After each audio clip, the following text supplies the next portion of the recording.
First of all, sir, I would like to thank you because uh, I have become a better human being, and not only a better human being, but a better Muslim because of you.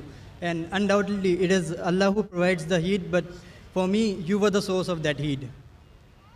And my question is that I have read in glorious Quran that in previous time, during the time of Prophet Muhammad sallallahu alaihi wasallam, men were allowed to keep female slaves, and they were allowed to have that intimate relationships with them without the nikah, and the offsprings were also considered to be legitimate. So, I mean, wasn't it any kind of degradation of the honor of the women? And were women allowed to do that, or this privilege was only confined to men? Brother asked a question that at the time of the Prophet, there were women who were slave women, and you were allowed to have sex with them even without marrying. So why was it allowed? What is the privilege? And is the vice versa permitted or not? There are many verses in the Quran which say that you can have sex with whom those are your wife and what your right hand possesses. Right hand possesses means they were the slaves, and at the time of the Prophet, the wars used to take place. And when wars used to take place, they were captives. When they were captive from both the sides, the men and the women, they became slaves. Though if you analyze, there are verses in the Quran, which also says in Surah Nisa, chapter number 4, verse number 25, if you do not have the means to get married, then marry a slave woman and give her freedom in mahr. That if you don't have the means to get married. So marry a slave woman and give her her freedom as mahr. So here it's encouraging that... Although the slavery has been abolished, Brother, you asked a question. Your question is over. it is correlated actually. You cannot correlate. You have to go behind the queue to correlate.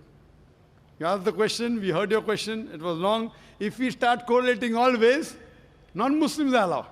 Muslims, they can go behind the queue, no problem. If we start correlating, we'll be able to handle very few questions. For non-Muslims, I'm a bit lenient. So now the thing is that, so it's preferable to marry. Vice versa, it's not possible. It is only for the female women slaves that the man can have sex. The Quran doesn't say the vice versa. And this again, if you analyze, that if you see, at that time promiscuity was very common. Promiscuity and having sex outside the bond very common. So Islam has brought it in stages. Like as alcohol was very common, the first verse of the Quran of Surah Baqarah chapter 2 verse number 219 says that in alcohol there is profit and loss. Loss is more than profit. The next verse was revealed in Surah Nisa chapter 4 verse 43 that do not pray with your mind befogged. Means when you're praying, don't have intoxicants. Finally the ban came in Surah Ma'idah chapter 5 verse number 90 that alcohol is banned. So here, first Almighty God, Allah subhanahu wa ta'ala prohibits any other sex. Only two people allowed. Your wives and that which your right hand possesses. Now in this age, we don't have, any wars. It may take place. People say that the Quran talks about slavery, is it justified? I said, yes, why not? You know why? Because today we know that internationally slavery has been banned. But do you know what's happening in Guantanamo Bay?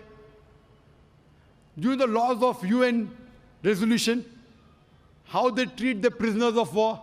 If you compare that with the Islamic law is far superior to what's happening in Guantanamo Bay. And after a few days, we have a speaker coming by the name of James E. He's a Chinese. And he was put in Guantanamo Bay. He will give you a story, so do attend that talk. So if you see what is done in Guantanamo Bay, and the way the prisoners of war are ill-treated, they're imprisoned. In the Islamic law, the slave is free to move around. Imagine, prisoner of war, but free to move around. Great. Major thing, you're giving them a place to walk. They can go to the market, they cannot run away. But if they run, what are you going to do? You'll have to catch up with them. But imagine a prisoner of war is not chained. In the normal prisoner of war, you have prison camps with electric wires, they can't go out. All sorts of nonsense goes there, All sorts of sexual abuse goes there. Do you know that? What nonsense goes? So the Islamic law, even if I agree, how they treat the slave is far superior than the UN Charter. far superior than Guantanamo Bay. But in Islam, Islam disagrees with having sex outside the marital bonds. So just the restriction, it was permitted that time, what your right hand possesses.